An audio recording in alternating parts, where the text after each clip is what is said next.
Hi, I'm Michael from DockLifeguard.com. We have just installed a new dock lifeguard on this customer's dock. We are actually at the Portachima area of the Lake of the Ozarks. Now this customer has decided to install a dock lifeguard on his personal boat slip as he uses his swim ladder and has his kids and grandchildren swimming around his dock. What we've done is we've located the unit here and we've put the probe down here. Now we're going to go down here about 50 feet and we're going to test the functionality of the dock lifeguard.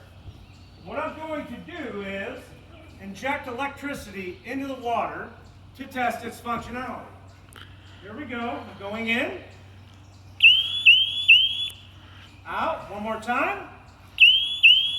And out again.